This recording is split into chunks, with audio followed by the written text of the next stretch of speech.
Et bonjour à tous, bienvenue sur Digital Smart Invest, la chaîne où on analyse les marchés financiers. Alors, comme d'habitude, je vais faire le petit brief de cette semaine, malgré que la semaine est déjà commencée, car nous sommes le jeudi 24 octobre et malheureusement, je suis tombé malade, donc je n'ai pas pu faire ce petit brief dimanche. Mais on va regarder ce qu'il s'est passé depuis. On est toujours en approche des élections américaines. On a pas mal de choses qui se sont passées déjà en début de semaine. On a eu la fin d'un mouvement qu'on avait spéculé la semaine dernière. On a le Fear and Greed Index qui commence enfin de sortir de sa zone neutrale qui garde depuis bientôt quelques mois. Et on a des mouvements qui sont très intéressants sur l'altcoin season. Donc aujourd'hui, au programme, on va regarder l'indice du dollar, on va regarder l'euro USD, on va regarder le Bitcoin et l'Ethereum. Alors, pour commencer sur l'indice du dollar, donc on avait dit qu'on avait pris cette petite zone de liquidité haussière juste ici, donc tout en bas de ce range qu'on a depuis maintenant novembre 2022, donc bientôt 2 ans. Donc pour rappel, ça c'est l'indice du dollar. Donc quand vous avez des mouvements qui se préparent, donc de gros mouvements qui se préparent sur ce type d'asset, ça prend énormément de temps à se mettre en place. Donc les setups, par exemple, un setup baissier va prendre énormément de temps à se mettre en place, surtout lorsqu'on est dans des paradigmes où on n'est pas sûr de ce qui se passe, on ne sait pas vraiment si l'économie américaine est en récession ou non, on ne sait pas vraiment qui va être élu, on ne sait pas vraiment si le dollar va être abandonné en termes de réserve de monnaie mondiale ou non. Donc on a énormément d'incertitudes. On a des paradigmes qui datent de peut-être 50 ans pour le pétrodollar et peut-être 20 ans sur tout ce qui est les réserves de change en dollars pour les échanges internationaux qui commencent à être terminés. Donc à partir de là, c'est des très très gros mouvements qui vont se mettre en place sur des longs termes. Donc c'est pas des mouvements qui vont durer une semaine, mais c'est peut-être des mouvements sur 15 ou 20 ans qui vont se mettre en place. Donc c'est normal que ça prenne du temps à démarrer.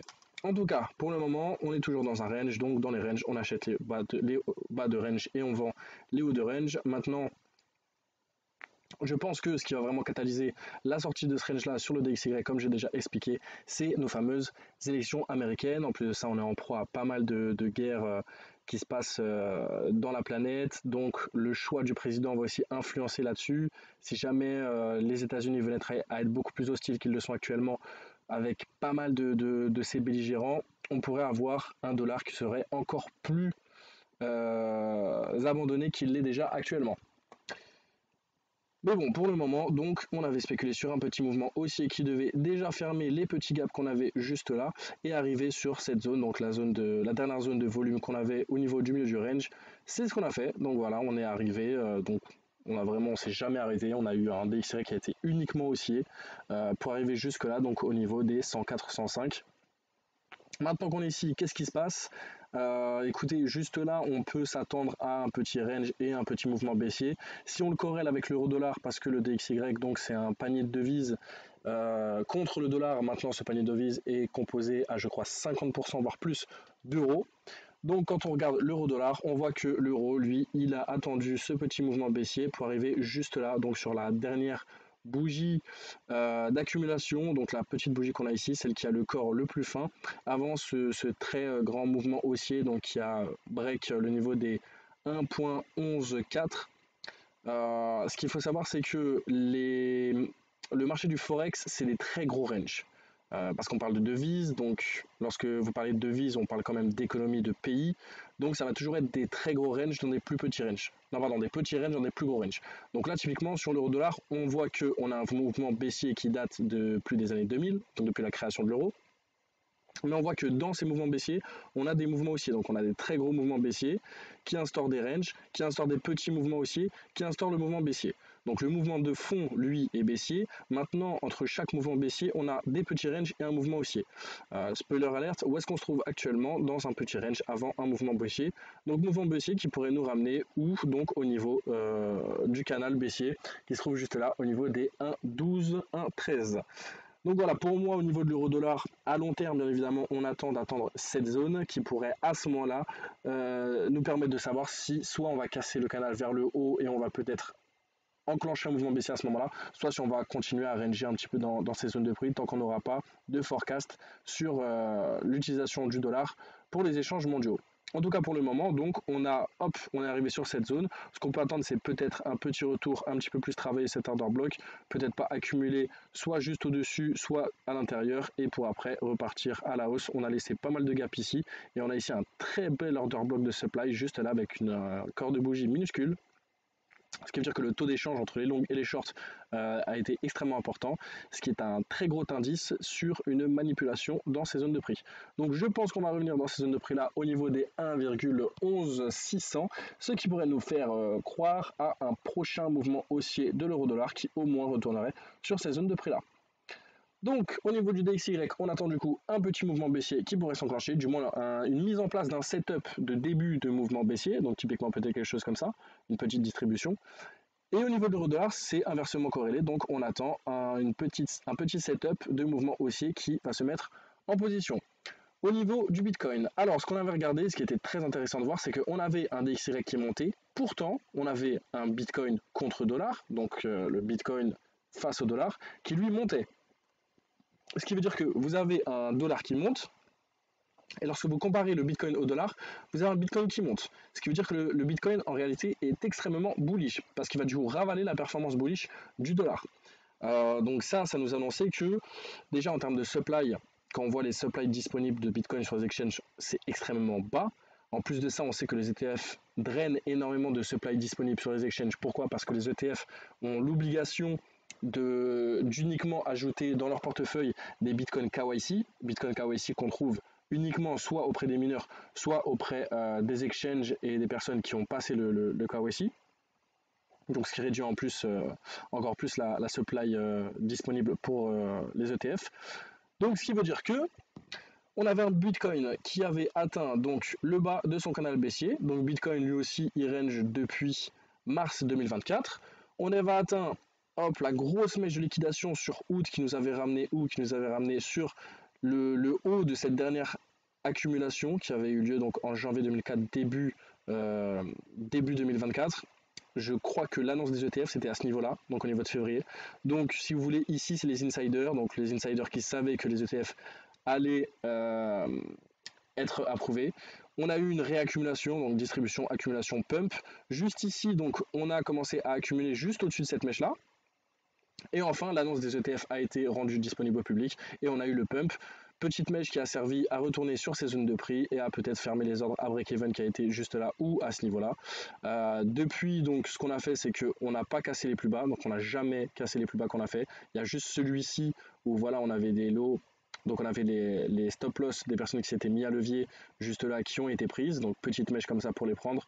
Depuis, ce qui s'est passé, c'est qu'on a pris la liquidité baissière qui se trouvait au-dessus de cette trendline, donc au-dessus du canal, on est sorti du canal. Ce qu'on a fait actuellement, c'est petite pattern de distribution. Maintenant, c'est normal qu'on fasse ce type de choses lorsqu'on arrive au-dessus du canal, d'une trendline. Pourquoi? Parce que ici, vous avez énormément de liquidité baissière qui s'est accumulée depuis énormément de temps, encore plus que, voilà, on a eu ici un fake out, donc on avait eu probablement un essai de sortie de ce canal baissier, essai qui n'a pas été concluant. Donc on a énormément de personnes qui ont shorté ce niveau-là. Les personnes qui ont shorté ce niveau-là ont pu du coup permettre un mouvement baissier qui a créé un premier bottom, puis hop, la mèche, donc le prix vient chercher ici la liquidité qui se trouvait sous ce niveau bottom des 59 830 pour ensuite donc faire une belle pattern d'accumulation et repartir à la hausse, prendre toute la liquidité baissière qui se trouvait là, donc limite faire un petit short squeeze. Parce que lorsqu'on va sur ces zones de prix ici, on voit que voilà, le funding rate juste là au niveau de septembre était négatif. Autrement dit, dans ces niveaux de prix là, vous aviez énormément de personnes qui shortaient Bitcoin. Donc en fait, la hausse du prix qui s'est fait ici a été poussée par la liquidation des shorts. Ce qu'on voit actuellement, c'est que on a un funding rate qui est redevenu positif. Donc on a actuellement plus de personnes qui parient à la hausse que à la baisse au niveau de Bitcoin, sachant que l'anomalie sur le funding rate de Bitcoin, c'est surtout lorsque les gens parient énormément à la baisse. Ce qui est un indicateur de marché du fait que, on va dire, les retail, le gros des acteurs, voilà, voient Bitcoin plutôt baisser. Ce qui a permis du coup de pousser le prix, de passer au-dessus de cette trendline, récupérer un petit peu de liquidité baissière. Maintenant, ce que j'avais expliqué déjà la semaine dernière, et ce que je pense toujours actuellement, c'est que on attend toujours ce fameux catalyseur macro pour la sortie de ce range. Donc catalyseur macro qui est les élections US.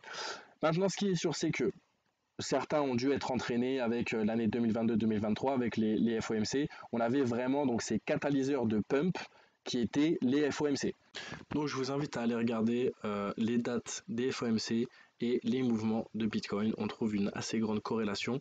Bien évidemment, c'est pas le jour même qu'on a des mouvements explosifs, mais voilà, dans les jours qui suivent, typiquement, on vient soit chercher donc la liquidité haussière en breakant les lows et ensuite on part à la hausse. Voilà, on l'a fait déjà une fois ici, une fois ici, une fois ici également. Soit au contraire, on vient donc chercher la liquidité haussière et hop, on part à la baisse. En tout cas, sachez que c'est un très gros catalyseur de volume. Et là, on parlait des FOMC. Maintenant, on a une élection US plus un FOMC au même moment. Donc à 2-3 jours d'intervalle, ce qui va être catalyseur d'un très très gros mouvement. Bien évidemment, le mouvement peut partir quelques jours après. Il peut partir, bon, si jamais il part quelques jours avant, il pourrait être avalé si jamais les résultats ne suivent pas ce que le marché avait pricé. Mais ce qui est sûr, c'est que donc on a un Bitcoin qui va, je pense, réintégrer son canal. En fait, on a deux solutions, si vous voulez. On a soit un BTC qui va prendre encore un petit peu de liquidité, donc ici au niveau des 62 300 et ici au niveau des 52 000, on va peut-être avoir une réintégration du canal, prendre cette liquidité haussière et ensuite au niveau donc des élections US et du FOMC, préparer le fameux pump de sortie de ce canal à la hausse. Soit on aura un BTC qui aura fini donc cette accumulation de wake-off qui peut être observable si jamais voilà, j'enlève tout ce que j'ai mis, donc les indicateurs. On voit ici un wake-off avec une TR qui se trouverait juste ici. Donc la TR de wake-off, typiquement si on est sur du wake-off, le prix va revenir sur la dernière zone de volume, donc celle-ci, le niveau entre les 59 000, 60 000 et les 66 000. Donc le prix reviendra au niveau des high volume nodes de cette dernière accumulation et ensuite on aura le fameux pump où on sortira de cette zone de wake-off. Donc au niveau du Bitcoin, ce qui est sûr c'est que on est sur une très belle voie, on a toujours ces fameuses annonces macro qui nous attendent, le prix peut bien évidemment partir avant à la hausse, donc sortir de ce canal avant les élections US et le prochain FOMC, ou alors au contraire on peut avoir une très belle prise de liquidité qui sera élection US et FOMC, et enfin post-élection US FOMC on aura le fameux mouvement. Ce qui est sûr c'est que vous avez vos zones de prix qui sont très intéressantes. Donc on a ici 63 500, on a ici 60 000, 61 000 et enfin si jamais on venait à break ce niveau là, on a toujours ce fameux order block qui nous attend juste ici, mais que je pense qu'on n'ira pas chercher étant donné que on a eu une seule prise de liquidité juste ici qui a servi déjà à sortir du canal haussier et de la TR, et en plus de ça, lorsque je vais voir la fameuse supply, je vois qu'on est sur des niveaux extrêmement critiques, donc ça va être compliqué de faire baisser les prix du BTC avec une supply aussi restreinte, sachant que si vous voulez, pour que les prix baissent, il faut vraiment qu'il y ait un afflux de supply, donc il faut que l'offre soit assez importante. Or c'est très difficile d'avoir une offre assez importante quand vous avez un actif qui est autant demandé et surtout qui est aussi peu disponible. Voilà pour Bitcoin. Donc on va faire un petit tour sur Ethereum. Donc Ethereum, très bonne nouvelle. J'ai été très bien surpris de voir deux choses. De voir premièrement qu'on a commencé à quitter ce fameux range par le haut, et que deuxièmement on est arrivé donc sur cette dimension, sur le petit order block qu'il y avait juste ici, et on a directement rebondi sans aller chercher l'order block qui était plus bas et sans aller break les lows. J'ai même été assez surpris de voir qu'on avait des ordres en attente donc de Bitcoin, de Ethereum pardon, qui avaient disparu. Donc au niveau des 2000 $, on avait pas mal d'ordres en attente qui sont disparus. Ceux qui sont sur le futur, donc celles qui sont juste là, sont toujours présentes. Celles au niveau voilà, des 2000 $. Mais si je me souviens bien, sur la dernière vidéo que j'avais regardée, on avait quand même beaucoup plus de volume sur ces zones de prix là. Donc entre les 2100 et les 1900, on avait beaucoup plus de personnes qui attendaient de rentrer à levier sur Ethereum. En spot également. Maintenant en spot, ce que je vois c'est que voilà, au niveau des 2200, j'ai un petit peu d'attente, donc 2200 ce sera voilà à ce niveau là. Maintenant quand je nettoie un petit peu mon graphique, qu'est-ce que je vois? Je vois que, hop, ici, on vient liquider. On arrive au niveau des 2125. Depuis, on fait que des lows de plus en plus hauts et des highs de plus en plus hauts jusqu'à venir break ce niveau des 2730. Qu'est-ce qui nous attend du coup? La prochaine zone type serait de break le fameux niveau des 2834 et de s'installer dessus. Donc s'installer dessus pour, ça je l'avais déjà expliqué dans ma dernière vidéo, peut-être refaire une pattern de range qui serait du coup entre les 2700 et les 3400, ce qui pourrait permettre déjà de fermer les gaps, de revenir sur ces zones d'order block, et on sait que Ethereum bouge énormément comme ceci. Donc vous avez déjà à peu près la même chose ici. Donc on est venu liquider, de la même manière qu'ici on est venu liquider. On est venu liquider pas mal de personnes, on s'est arrêté au niveau des 900. Qu'est-ce qu'on a fait après? Des lows de plus en plus hauts et des highs de plus en plus hauts jusqu'à arriver, s'installer sur une nouvelle zone de prix, donc zone de prix entre les 2140 et les 4000. Donc si on venait à faire la même chose, sortir des zones de prix, donc des gros blocs comme ça, on était sur ces zones de prix là, on a évolué, on est reparti sur ces zones de prix là, toujours dans la fractalité, c'est-à-dire que d'abord on a commencé à évoluer dans ces zones de prix là, donc entre les 900 et les 1300, ensuite on a évolué entre les 1200 et les 1900, et maintenant on se retrouve à évoluer entre les 2100 et les 4000, en ayant bien sûr deux phases bien distinctes. Donc la première phase ici, où on évolue entre les 2800 et les 4000, et enfin la phase de réaccumulation qui se trouve juste là, où on évolue entre les 2860 et les 2050. Donc ce qu'on pourrait attendre, c'est sortir de ces zones de prix pour premièrement réintégrer celles-ci et enfin les casser par le haut. Alors la prochaine zone de prix dans laquelle évoluerait Ethereum, ce serait bien sûr entre son ATH des 4800 et entre le dernier high qu'il aurait fait au niveau des 4000. Donc voilà, Ethereum toujours un petit peu bullish. J'ai beaucoup moins l'impression qu'on va aller chercher cette très grosse zone de liquidité des 2100. On peut toujours aller la chercher, maintenant il y a beaucoup trop de personnes qui l'attendent et il y a eu énormément de FUD, vous pouvez le voir, que ce soit sur les chaînes YouTube, que ce soit sur les médias. Tout le monde vend Ethereum comme si c'était le dernier des meme coins. Pourtant, on n'arrive pas à casser ces fameux niveaux, on n'arrive pas à revenir sur ces pools de liquidités qui se trouvent juste là. Ce qui montre aussi que malgré une supply quand même un petit peu plus présente que Bitcoin sur les exchanges, donc on voit voilà, il y a pas mal de personnes qui ont ramené un petit peu de liquidité d'Ethereum sur les exchanges, que ce soit pour les ventes ou que ce soit sur le fait que Ethereum soit redevenu un petit peu inflationniste. Bah écoutez, on n'a pas ce côté bearish qui s'installe sur Ethereum, même au contraire, on commence à installer des highs de plus en plus hauts, des lows de plus en plus hauts, donc voilà, on commence à dessiner un espèce de canal haussier. Si vraiment on va essayer de décortiquer donc ce qui se passe maintenant, on est sur un très gros range qui peut nous montrer voilà, distribution, accumulation, distribution, accumulation, distribution. On pourrait attendre ici une accumulation qui se trouverait du coup lors des élections US et du FOMC, qui pourrait nous emmener vers un très prochain pump, sachant que si on aurait du coup prochainement un Ethereum qui pumperait et un Bitcoin qui commencerait à corriger et à fermer ses gaps et récupérer un petit peu de liquidité en faisant des break of structure de ces derniers lots, qu'est-ce que ça pourrait nous amener? Ça pourrait nous amener un pump de l'altcoin season. Donc notre fameuse altcoin season qu'on va regarder bien évidemment en yearly, parce que c'est comme ça qu'on la regarde. On voit que ça y est, on a enfin dépassé le niveau des 49. Donc voilà, l'altcoin season commence, malgré un Ethereum qui se performe, commence à vraiment être très proche. On est retourné sur le fameux niveau des 49, donc le plus gros, le niveau des supports. On a le niveau des résistances, pardon. On n'a jamais atteint un niveau aussi haut depuis juillet 2022. Donc ça va bientôt faire 2 ans et quelques mois qu'on n'a pas atteint ces niveaux.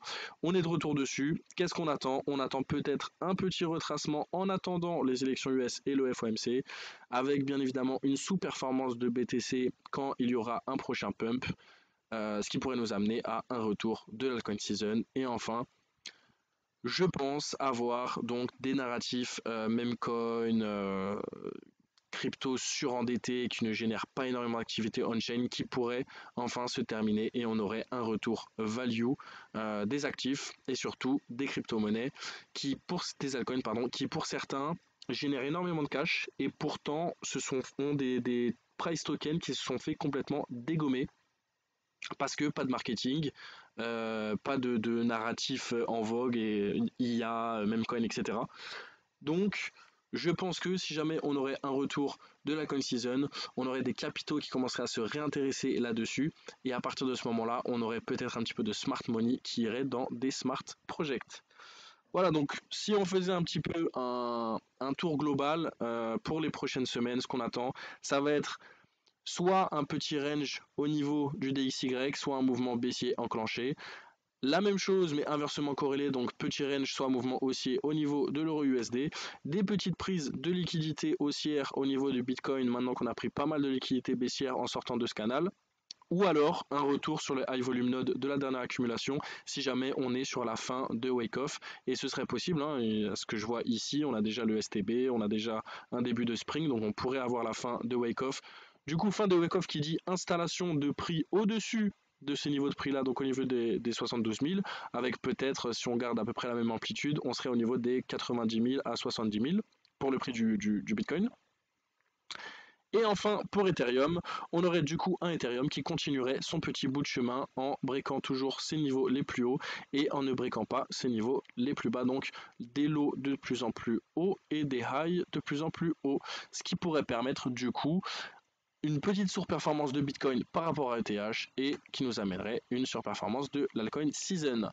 Voilà, donc écoutez, j'espère que ce petit brief de semaine vous a plu, que je n'ai pas été trop en retard et surtout que nous allons avoir un très bel hiver. Passez une très bonne semaine.